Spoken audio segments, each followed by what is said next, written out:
Hi అండి, అందరికి good morning అండి. ఎలా ఉంటారండి? నేను పొద్దున్నే ఏడేది ఇచ్చానండి. ఈరోజు నేను ఒక చెట్టు చూపించండి ఎలా పూలు పూసిందో మీకు. నేను కోవేట్లో ఉంటానండి. నేను వచ్చి 21 వెళ్ళి 22 పడిందండి. చిన్నపిల్లప్పటి నుంచి కష్టాలే పడతానండి. కాళ్ళకు చక్రాలు కట్టుకొని ఈ బుద్ధుడు సుఖం లేదు. కొంతమంది పెద్దలు అంటారు కొన్ని రోజులే కష్టాలు అంటారండి. నాకు చిన్నప్పటి నుంచి కష్టాలే. వెనక్కి తిరిగి చూసుకుంటే ఏం లేదండి, చేస్తూనే ఉండే అప్పటి నుంచి. మా మేడం చాలా మంచిదండి, ఆమె లేకుంటే నేను లేను. చాలా బాగా చూసుకునేదండి. చిన్నప్పుడే మా ఆయన చచ్చిపోవడం, దేవుడు నాకు ఒక వరం అండి. మా మేడం బాగా చూసుకునేది. బాగా లేకుండా అన్నీ ఒక తల్లి మాదిరి చూసుకునేదండి. దేవుడు అన్న చోట ఎవరొకరికి ఎవరొకరు పుట్టించింటారు.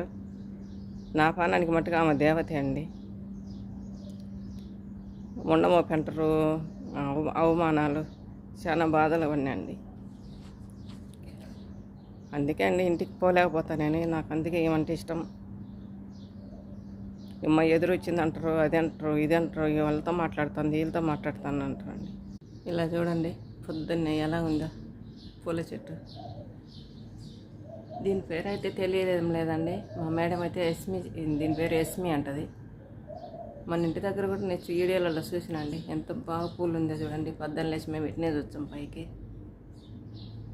ఎంత బాగుంది చూడండి. మీరు కూడా నాటుకోండి, ఇంటి ముందర చాలా అందంగా ఉంటుంది. ఇది వాళ్ళ సైడ్ అండి. చిన్న మా మేడం ఇంటి ముందర చిన్న పార్క్ మాదిరి చేసుకునేదండి, చెట్లన్నీ నాటుకోవడానికి. ఇదండి ఈడొక బెల్లగా లేచిపోయిందండి, చాలా బాగుంటుంది. ఉన్నాయండి ఈరోజు కాకరకాయలన్నీ తెంపియాల, ఊరగాయ పెట్టాలండి ఈరోజు. చాలా ఉన్నాయండి. అప్పటికన్నా ఈ బుద్ధి ఇంకా ఎక్కువ ఉన్నాయి. ఏడ చూసిన కాకరకాయలు. మునగ చెట్టు అండి, బాగా పూతకొచ్చింది ఇప్పుడు.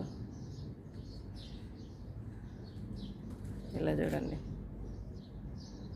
భలే ఉన్నాయండి కాకరకాయలు. ఎలా ఉండే అంతేనండి, ఏమనుకోకండి. పొద్దున్నే ఎంత బాధ అనిపించింది. ఈరోజు మా ఊర్లో రాముల వారి శిలప్రతిష్ఠ చేయొచ్చానండి. అందుకే పొద్దున్నే లేచిన. కొంచెం బాధ అనిపించింది అంతే. ఎప్పుడు కష్టాలైనాయి.